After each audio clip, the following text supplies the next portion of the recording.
தமிழர் பகுதியில் சுற்றி வளைக்கப்பட்ட விடுதி சிக்கிய 3 பெண்கள். மனைவியை தாக்கிய கணவன் தவறான முடிவெடுத்து உயிர் மாய்ப்பு. நாட்டில் எலிக்காய்ச்சல் பரவும் அபாயம் அதிகரிப்பு. சார் என அழைக்க வற்புறுத்திய வைத்தியர் அர்ச்சுனா, மனம் திறக்கும் வைத்தியர் சத்தியமூர்த்தி. நபரொருவரின் இரக்கமற்ற செயல், கொழும்பு பாலத்திற்கடியில் கிடந்த பச்சிளம் குழந்தை. தமிழரசுக் கட்சிக்குள் விலக்கும் குழப்பங்கள், மாவையை கடுமையாக விமர்சிக்கும் சாணக்கியன்.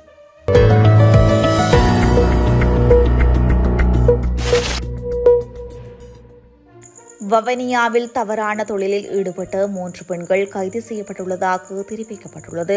குறித்த சம்பவம் நேற்று இடம்பெற்றுள்ளதாக மாவட்ட மது ஒழிப்பு பிரிவு காவல்துறையினர் தெரிவித்துள்ளனர். இச்சம்பவம் தொடர்பில் மேலும் தெரிய வருகையில், வவுனியா மாவட்ட மது ஒழிப்பு காவல்துறையினருக்கு கிடைத்த ரகசிய தகவலை அடுத்து மாவட்ட மது ஒழிப்பு பிரிவு காவல்துறையினர் திடீர் சோதனை மேற்கொண்டுள்ளனர். இதனையடுத்து தேக்கவத்தை பகுதியில் உள்ள விடுதியொன்றில் தவறான தொழிலில் ஈடுபட்ட 3 பெண்கள் கைது செய்யப்பட்டுள்ளனர். இவ்வாறான கைது செய்யப்பட்டவர்கள் 20 தொடக்கம் 30 வயதிற்கு உட்பட்டவர்கள் என தெரிவிக்கப்பட்டுள்ளது. அத்தோடு அவர்கள் சுந்தரபுரம், குளுமாட்டுச்சந்தி, கல்மடு ஆகிய பகுதிகளைச் சேர்ந்தவர்கள் எனவும் மேலதிக விசாரணைகளின் பின் அவர்களை நீதிமன்றில் முன்னிலைப்படுத்தப்பட உள்ளதாகவும் காவல்துறையினர் தெரிவித்துள்ளமை குறிப்பிடத்தக்கது. மொரட்டுவை இந்திபேத்த பிரதேசத்தில் கணவன் ஒருவர் தனது மனைவியை கூறிய ஆயுதத்தால் தாக்கிவிட்டு தவறான முடிவெடுத்து உயிர் மாய்த்துக் கொண்டுள்ளதாக காவல்துறையினர் தெரிவித்துள்ளனர். குறித்த சம்பவம் நேற்று முன்தினம் இடம்பெற்றுள்ளது. இது தொடர்பில் மேலும் தெரிய வருவதாவது, குறித்த நபர் நேற்று முன்தினம் மதியம் தனது மனைவியை கூறிய ஆயுதத்தால் தாக்கிவிட்டு பின்னர் வீட்டில் தூக்கிட்டு தற்கொலை செய்து கொண்டுள்ளதாக மேற்கொள்ளப்பட்ட விசாரணைகளில் தெரிய வந்துள்ளது. காயமடைந்த பெண் பாணாந்துறை வைத்தியசாலையில் சிகிச்சை பெற்று வருவதாக காவல்துறையினர் தெரிவித்துள்ளனர். சம்பவத்திற்கு முன்னர் குறித்த நபர் அயல் வீட்டில் இருந்த நபர் ஒருவரையும் கூறிய ஆயுதத்தால் தாக்கி காயப்படுத்தியுள்ளார். தாக்குதலில் படுகாயமடைந்த அவர் கொழும்பு தேசிய வைத்தியசாலையில் சிகிச்சை பெற்று வருவதாகவும் சிறிது காலமாக நிலவி வந்த தகராறே இந்த தாக்குதலுக்கு காரணம் என காவல்துறையினர் நடாத்திய முதற்கட்ட விசாரணைகளில் தெரிய வந்துள்ளமை குறிப்பிடத்தக்கது. நாட்டில் சில பகுதிகளில் சீரற்ற காலநிலை காரணமாக எலிக்காய்ச்சல் பரவும் அபாயம் அதிகரித்துள்ளதாக வைத்திய நிபுணர் பேராசிரியர் பிரியமாளி ஜெயசேகர் தெரிவித்துள்ளார். ஊடகவியலாளர் சந்திப்பொன்றில் கலந்து கொண்டு கருத்து தெரிவிக்கும் போதே அவர் இதனை தெரிவித்துள்ளார். வயல்கள் மற்றும் நீர் தேங்கி நிற்கும் இடங்களில் பணியாற்றுபவர்கள் மற்றும் எலிகள் அதிகளவில் நடமாடும் இடங்களில் உள்ளவர்களுக்கு இந்த நோய் தாக்கம் ஏற்படும் அபாயம் அதிகமாகும் என அவர் குறிப்பிட்டுள்ளார். இதற்கான நோய் எதிர்ப்பு மருந்துகளை அருகிலுள்ள சுகாதார வைத்திய அதிகாரி காலியங்களில் பெற்றுக்கொள்ள முடியும் எனவும் வைத்திய நிபுணர் பேராசிரியர் பிரியமாளி ஜெயசேகர் தெரிவித்துள்ளார். இதேவேளை யாழ் மாவட்டத்தில் எலிக்காய்ச்சல் நோய் காரணமாக இதுவரை 121 பேர் பாதிக்கப்பட்டுள்ளனர் என யாழ் பிராந்திய சுகாதார சேவைகள் பணிப்பாளர் வைத்தியர் கேதீஸ்வரன் தெரிவித்துள்ளார். தற்போது பருத்தித்துறை ஆதார வைத்தியசாலையில் 32 பேரும், யாழ் போதனா வைத்தியசாலையில் 8 பேரும் சிகிச்சை பெற்று வருகின்றனர்.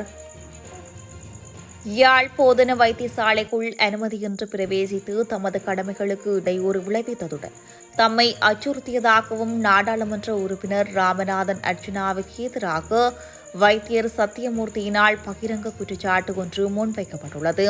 இந்த சம்பவம் தொடர்பான விசாரணைகளை யாழ்ப்பாணம் போலீசார் முன்னெடுத்துள்ளனர். இந்த நிலையில் குறித்த விசாரணைகளுக்கு அமைய தங்களது சமர்ப்பணங்களை யாழ் நீதவான் நீதிமன்றில் போலீசார் முன்வைத்துள்ளனர். இந்த நிலையில் இலங்கையில் வைத்தியத்துறையானது முன்னைய காலங்களில் பலராலும் பேசப்பட்டு வந்ததாக இருந்தாலும் தற்போது பலரது எதிர்மறையான விமர்சனங்களுக்கு உள்ளாகி வருகிறது. குறிப்பாக வடக்கு மற்றும் கிழக்கு பகுதிகளிலே வைத்தியத்துறை மீது பல விமர்சனங்கள் முன்வைக்கப்பட்டு வருகின்றது. இந்த நிலையில் யாழ் போதனா வைத்தியசாலையின் பணிப்பாளர் வைத்தியர் சத்தியமூர்த்தி மற்றும் பிரித்தானியாவில் பணியாற்றும் அவசர சிகிச்சை பிரிவின் விசேட வைத்திய நிபுணர் வைத்தியர் சதானந்தன் ஆகியோர் நேற்றைய தனியார் நிகழ்ச்சியில் கலந்து கொண்டு கருத்து தெரிவிக்கும் போது இதனை தெரிவித்துள்ளார்கள். தெமட்டகொட மேம்பாலத்தின் கீழ் பிறந்து ஓரிரு நாட்களான குழந்தையொன்று கைவிடப்பட்ட நிலையில் போலீசாரால் மீட்கப்பட்டுள்ளது. பிரதேசவாசிகள் தெமட்டகொட போலீசாருக்கு வழங்கிய தகவலின் அடிப்படையில் குறித்த குழந்தையை போலீசார் மீட்டுள்ளனர். மீட்கப்பட்ட குழந்தை ஒரு துணியில் சுற்றப்பட்டு பாலத்தின் அடியில் கைவிடப்பட்டிருந்த நிலையில் குழந்தையை லேடி பிரிட்ஜ் சிறுவர் வைத்தியசாலைக்கு கொண்டு சென்றதன் பின்னர் உயிரிழந்துள்ளதாக போலீசார் தெரிவித்துள்ளனர். விசாரணைகளின் பின்னர் சம்பவம் தொடர்பில் சந்தேக நபர் ஒருவர் கைது செய்யப்பட்டுள்ளதாகவும் சந்தேக நபர் குறித்த சிசுவை அந்த இடத்தில் விட்டுச் செல்வது அங்கிருந்த சிசிடிவி கேமராவில் பதிவாகி இருந்ததாகவும் தெரிவிக்கப்பட்டுள்ளது. மேலும் இவ்வாறு மீட்கப்பட்ட குழந்தை ஓரிரு தினங்களுக்கு முன்னர் பிறந்த குழந்தை என்றும் தெரிவிக்கப்பட்டுள்ளது. கட்சிக்குள் சகல குழப்பங்களுக்கும் மூல காரணமாக இருப்பவர் மாவை சேனாதிராஜாதான் என்று தமிழரசுக் கட்சியின் நாடாளுமன்ற உறுப்பினர் ரா சாணக்கியன் தெரிவித்துள்ளார். பத்திரிகை ஒன்றுக்கு வழங்கிய நேர்காணலின் போதே அவர் மேற்கண்டவாறு குறிப்பிட்டுள்ளார். தொடர்ந்தும் தெரிவிக்கையில், கடந்த 75 வருட காலமாக தமிழ் மக்களை பிரதிநிதிப்படுத்தும் பிரதான கட்சியாக தமிழரசுக் கட்சி இருந்து வருகின்றது.